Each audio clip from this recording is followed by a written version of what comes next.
আপনি যে প্রশান্তির জন্য এখানে যাচ্ছেন এটা ওখানে নাই। কোরআনের কাছে আছে, সেজদায় আছে, নামাজে আছে, তাহাজ্জুদে আছে, আল্লাহর জিকিরে আছে। আর নেককার স্ত্রীর কাছে আপনি প্রশান্তি পাবেন।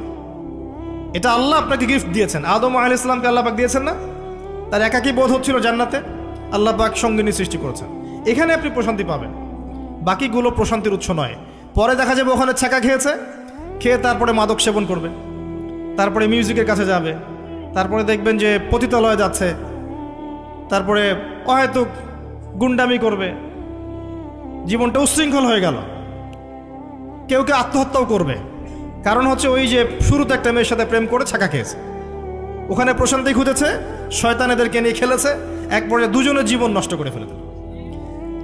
আদতে কি হলো, মুসলিম উম্মাহ থেকে 2টা নক্ষত্র ঝরে গেল।